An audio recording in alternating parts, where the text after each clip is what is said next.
एक राज्य में एक राजा और एक रानी रहते थे, जिनकी 4 संतानें थीं, 2 लड़के और 2 लड़की। एक लड़की का नाम पूर्णिमा तथा दूसरी का नाम अमावस्या था। पूर्णिमा घर के कामों में निपुण थी और घर का पूरा काम करती थी और भगवान की पूजा अर्चना भी किया करती थी। इसके अतिरिक्त वह गौ माता की सेवा भी किया करती थी। और उसकी दूसरी बहन अमावस्या ना ही घर का कोई काम करती थी, ना ही भगवान की पूजा अर्चना करती थी और ना ही गौ माता की सेवा करती थी। पूर्णिमा सर्वगुण संपन्न थी और राजा रानी अपने दोनों बेटों तथा पुत्री अमावस्या को ही प्यार किया करते थे। वह पूर्णिमा से प्यार नहीं करते थे, उसके साथ भेदभाव करते थे। राजा के चारों पुत्र और पुत्री धीरे धीरे बड़े हो रहे थे। जब वे बड़े हो गए तो राजा ने अपने दोनों पुत्रों का विवाह योग्य कन्याओं के साथ करा दिया। इसके बाद रानी ने राजा से कहा, अब दोनों पुत्रियां विवाह के योग्य हो गई हैं और इन दोनों का विवाह भी करा दो। लेकिन पुत्री अमावस्या का विवाह किसी बड़े खानदान में कराना और पूर्णिमा का विवाह किसी गरीब परिवार में कराना, क्योंकि पूर्णिमा को केवल भगवान की पूजा पाठ करना ही पसंद है और गाय की सेवा करना पसंद है। अब रानी ने राजा को दोनों पुत्रियों का रिश्ता तय करने के लिए भेज दिया। राजा ने अपने पड़ोसी राज्य में जाकर वहाँ के राजा के पुत्र से अमावस्या का रिश्ता तय कर दिया और वहीं पास के गाँव में जाकर एक गरीब परिवार के लड़के से पुत्री पूर्णिमा का रिश्ता भी तय कर दिया। यह सारी बात जानकर राजा ने अपनी रानी को बताया तो रानी यह सोचने लगी कि अब देखते हैं कि भगवान किसकी मदद करते हैं। यह बहुत ही पूजा पाठ करती है और भगवान में मगन रहती है। पूर्णिमा का भाई और उसकी भाभी पूर्णिमा से बहुत प्यार करते थे, क्योंकि पूर्णिमा उनके घरों के कामों में उनका काम साथ देती थी और कामों में उनका हाथ बटाती थी। और यही उनकी दूसरी बहन अमावस्या उन पर इतना रौब जमाती और घर का कोई कार्य नहीं करती थी। कुछ समय बीत जाने के बाद दोनों पुत्रियों का विवाह हो जाता है। राजा और रानी विवाह के बाद अपनी दोनों पुत्रियों को विदा देते हैं। विदाई देते समय राजा और रानी पुत्री अमावस्या को बहुत सारा धन दौलत देकर विदा करते हैं। पूर्णिमा को भी कुछ भी नहीं देते और खाली हाथ अपने घर से विदा करते हैं। इसके बाद दोनों बहनें अपने अपने ससुराल चली जाती हैं। कुछ दिन बीत जाते हैं। एक दिन अमावस्या अपने घर पर शिव जी की कथा रखती है, जिसमें वह सभी गांव वालों को निमंत्रण देती है और अपनी बहन पूर्णिमा को नहीं बुलाती। जब गांव की औरतें अमावस्या के यहाँ जाती हैं और वहाँ सब दृश्य देखती हैं तो घर के दरवाजे के बाहर बैठकर ही देख रही होती हैं। तब वहाँ से गुजर रही औरतें पूर्णिमा से कहती हैं, तुम्हारी बहन के यहाँ शिव जी की कथा रखी है, क्या तुमको नहीं बुलाया, तुम नहीं चलोगी? पूर्णिमा ने कहा, मुझे निमंत्रण नहीं आया, मैं नहीं जा सकती। सभी गांव की औरतों ने पूर्णिमा से कहा, बुलाया तो नहीं तो क्या हुआ, भगवान शिव की कथा है, तुम हमारे साथ चलो। गांव की सभी औरतों की बात मानकर पूर्णिमा भी उनके साथ भगवान शिव की कथा में अमावस्या के घर चली गई। जब अमावस्या की नज़र पूर्णिमा पर पड़ती है तो वह कहती है, तुम यहाँ कैसे चली आई, मैंने तो तुम्हें बुलाया भी नहीं था। खैर कोई बात नहीं, अब तुम आ ही गई हो तो चुपचाप बैठी रहना। और कहते हुए अमावस्या में पूर्णिमा की गरीबी का मजाक उड़ाया। पूर्णिमा की आंखों में आंसू आ गए और रोते रोते मन ही मन पूर्णिमा भगवान शिव से विनती करती है, हे भगवान, क्या पाठ पूजा करना गलत है? गौ माता की सेवा करना गलत है? आखिर मेरी गलती क्या है? आप मुझ पर अपनी कृपा दृष्टि कब बनाएंगे? पूर्णिमा बार बार भगवान शिव से यही कहती रहती। इतने में शिव कथा पूरी हो जाती है और अमावस्या भगवान का प्रसाद बांटने लगती है। वह सभी लोगों को प्रसाद देती है, लेकिन पूर्णिमा को वहाँ प्रसाद नहीं देती। पूर्णिमा बिना प्रसाद के अपने घर लौट आती है। रास्ते में वो यह सोचते हुए चलती है, यदि बच्चे उससे कथा का प्रसाद मांगेंगी तो उन्हें क्या जवाब देगी। उसने सोचा वो अपने मायके अपने भाई और भौजाई के यहाँ जाएगी और वहाँ जाते हुए वह बच्चों के लिए कुछ लेकर जाएगी। ऐसा सोचते हुए वहाँ अपने घर वापस लौट आई। घर वापस लौट कर आने के बाद वह अपने पति और बच्चों से कहती है वो अपने मायके जा रही है। पति ने कहा ठीक है, और कुछ समय के बाद पूर्णिमा अपने मायके के लिए रवाना हो गई। चलते चलते रास्ते में एक चबूतरा आया जिसपे तुलसी का पौधा लगा हुआ था। उस चौधरी को एक बूढ़ी अम्मा बैठी हुई थी और वहाँ कोई और नहीं, साक्षात तुलसी माँ थी। उस बूढ़ी माता ने पूर्णिमा से कहा, बिटिया तुम कौन हो, कहाँ जा रही हो? पूर्णिमा अपना परिचय देती है। परिचय देने के बाद बूढ़ी औरत ने पूर्णिमा से कहा, यहाँ तुलसी का पौधा सूख रहा है, इसमें थोड़ा सा पानी डाल दो और इस चबूतरे की साफ़ सफाई कर दो, जिससे मुझे थोड़ी ठंडक मिलेगी। पूर्णिमा ने कहा, ठीक है माँ, मैं तुलसी में पानी डाल देती है और यहाँ की साफ़ सफाई भी कर देती है। पूर्णिमा ने साफ़ सफाई करने के बाद बूढ़ी अम्मा को भी नहला दिया। बूढ़ी अम्मा की भी सेवा की, उनके पैर दबाए। फिर बूढ़ी अम्मा ने कहा, माँ जी और बताइए मैं आपकी क्या सेवा करूँ, और कोई काम है तो बता दीजिए, मैं वो भी कर दूँगी। बूढ़ी अम्मा ने कहा, कुछ नहीं, अब तुम जाओ और वापस आते समय मुझसे मिलते हुए जाना। पूर्णिमा ने बूढ़ी अम्मा से कहा, ठीक है माँ जी, मैं जाती हूँ, वापस आते वक्त आपसे मिलते हुए जाऊँगी। कुछ समय आगे चलने के बाद एक शिव मंदिर आया। वहाँ पर उसे एक बूढ़े बाबा मिले जो मंदिर के बाहर बैठे हुए थे। वह कोई और नहीं, साक्षात भोलेनाथ थे। उन्होंने पूर्णिमा से कहा, कहाँ जा रही हो बेटी, तुम कौन हो? तो पूर्णिमा ने कहा, अपना परिचय दिया। और फिर उन बूढ़े बाबा से पूर्णिमा ने कहा, इस चबूतरे की और इस मंदिर की सफाई कर दो।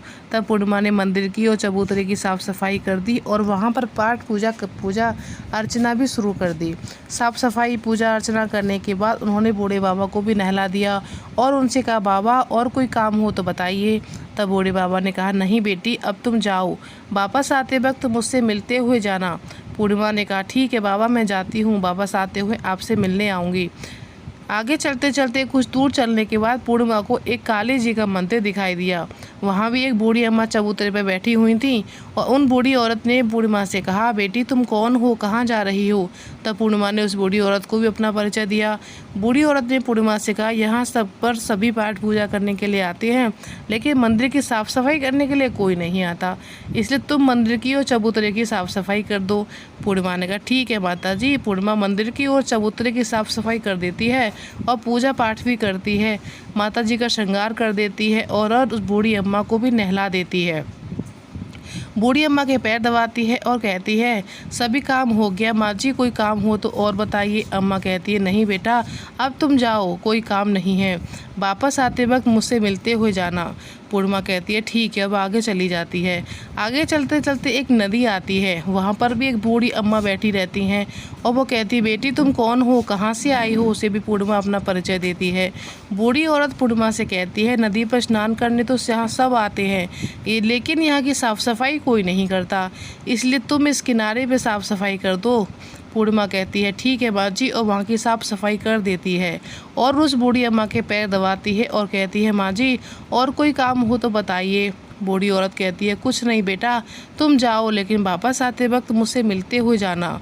वहाँ नाव में बैठकर नदी के दूसरे किनारे पहुँच जाती है और वहाँ अपने मायके के घर पहुँच जाती है।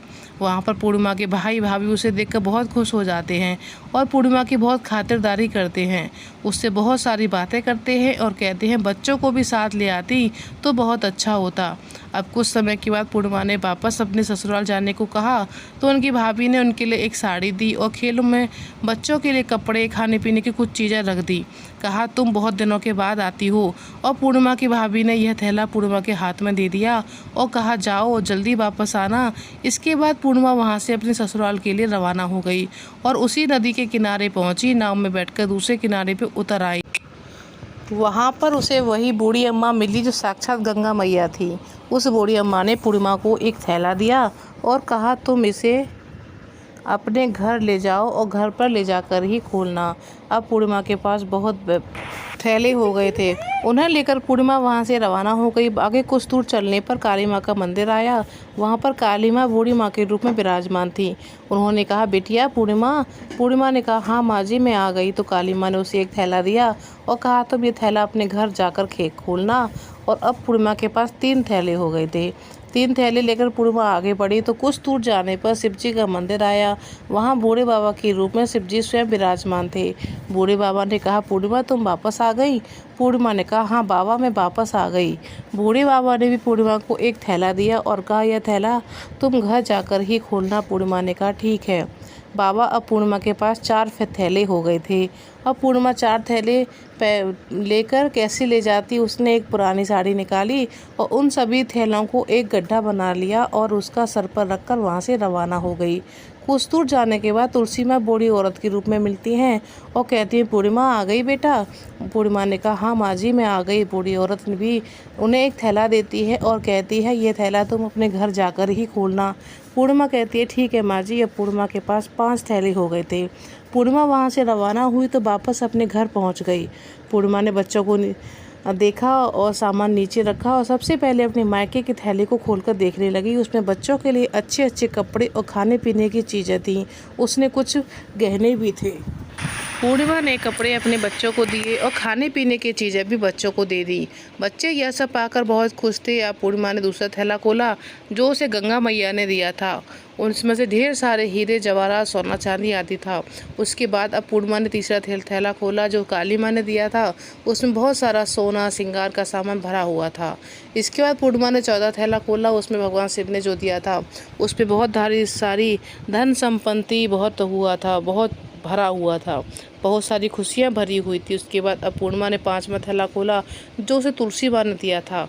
उसमें चावल, दाल और 7 प्रकार की खाने की चीज़ों से भरा हुआ था।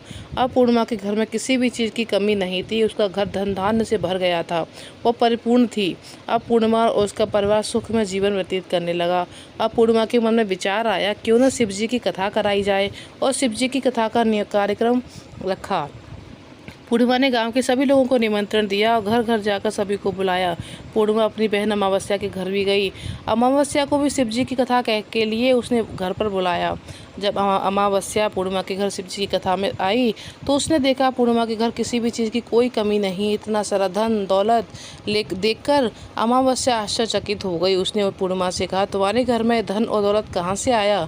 तो पूर्णिमा ने कहा, देखो बहन, तुमने शिव जी की कथा में मुझे नहीं बुलाया था, फिर भी मैं चली आई थी और तुमने मुझे प्रसाद तक नहीं दिया था, मेरी गरीबी का मजाक उड़ाया। उसके बाद अपने घर आ गई। घर आते हुए मन मन में सोच रही थी, अपने मायके जाऊंगी, और मैं अपने मायके चली गई। जो कुछ घटना इस बीच जो हुई वह सभी घटना अपनी बहन अमावस्या को बताती है। और अमावस्या कहती है, तुम भी मुझे प्रसाद मत दो, मुझे डांट लो। लेकिन पूर्णिमा ने कहा, ये तो भगवान का प्रसाद है, मैं तो सबको दूंगी और तुम्हें भी दूंगी। फिर भी अमावस्या ने प्रसाद नहीं लिया और वह सीधे अपने घर चली गई। घर जाकर अपने बच्चों से कहकर अपने मायके जाने के लिए तैयार हो गई और मायके के लिए निकल गई। उसी रास्ते में चलते चलते तुलसी माँ मिली जो चबूतरे पे बूढ़ी माँ के रूप में बैठी हुई थी। बूढ़ी माँ ने अमावस्या से कहा, बेटा कौन हो तुम और कहाँ जा रही हो? अमावस्या ने अपना परिचय दिया। बूढ़ी माँ ने कहा, बेटी ये तुलसी का पौधा सूख रहा है, इसमें थोड़ा सा पानी डाल दो और इस चबूतरे को साफ सफाई कर दो। इस पर अमावस्या ने कहा, बुढ़िया तुझे दिखाई नहीं दे रहा मैं कितनी महंगी साड़ी पहन रखी है, ये गंदी हो जाएगी। ऐसा कहकर वहाँ से चली गई। आगे जाने पर उसे शिव जी मिले, जो उन्होंने भी ऐसा ही कहा। उसके बाद आगे जाने पर उसे काली माँ मिली, जिससे भी उन्होंने यही सारी बातें कहीं। गंगा मिली, जिसने भी ये सब कहा और आगे चली गई। उसके बाद अमावस्या जब नाव में बैठने लगी तो नाव में फूलों की जगह कांटे भरे हुए थे जो उसके पैरों में चुभ रहे थे। किनारे पे उतरकर वहाँ अपने मायके चली गई।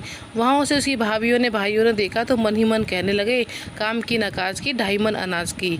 आ गई, ठीक है, पूर्णिमा तो हमारे कामों में हाथ बटाती थी, यह कोई काम करेगी तो नहीं। और उन्होंने खाना बनाया और खा पी कर सभी सो गए।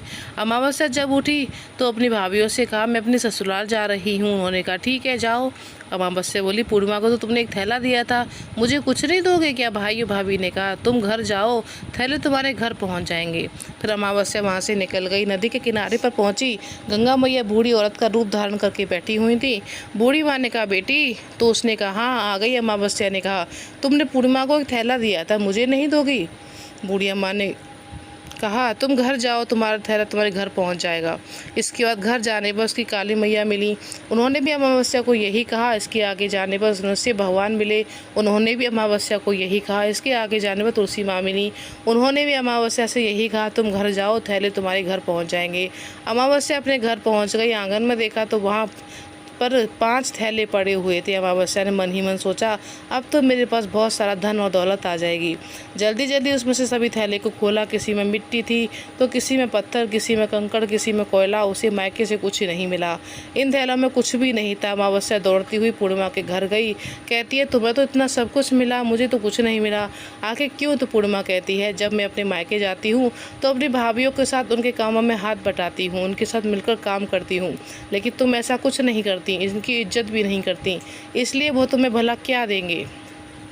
इसके बाद तुमने गंगा मैया को ठुकरा दिया, काली माँ को ठुकरा दिया, भगवान शिव को भी तुमने ठुकरा दिया, इसलिए उन्होंने तुम्हें कुछ नहीं दिया। अमावस्या कहती है बहन तुम मुझे माफ़ कर दो, तुम पर हमेशा अत्याचार किया है, मुझे कुछ नहीं मिला, कोई बात नहीं, मैं भगवान की भक्ति करूँगी और सब कुछ प्राप्त कर लूँगी, मुझे इन सब चीज़ों का रहस्य बताओ। तो पूर्णिमा ने कहा तुम 3 सूत्र में का ज्ञान ले लो, उनकी कथा करना। पहले सूत्र में दया मांगना, दूसरे सूत्र में कथा मांगना और तीसरे सूत्र में 108 बार ओम नमः शिवाय का जाप करना।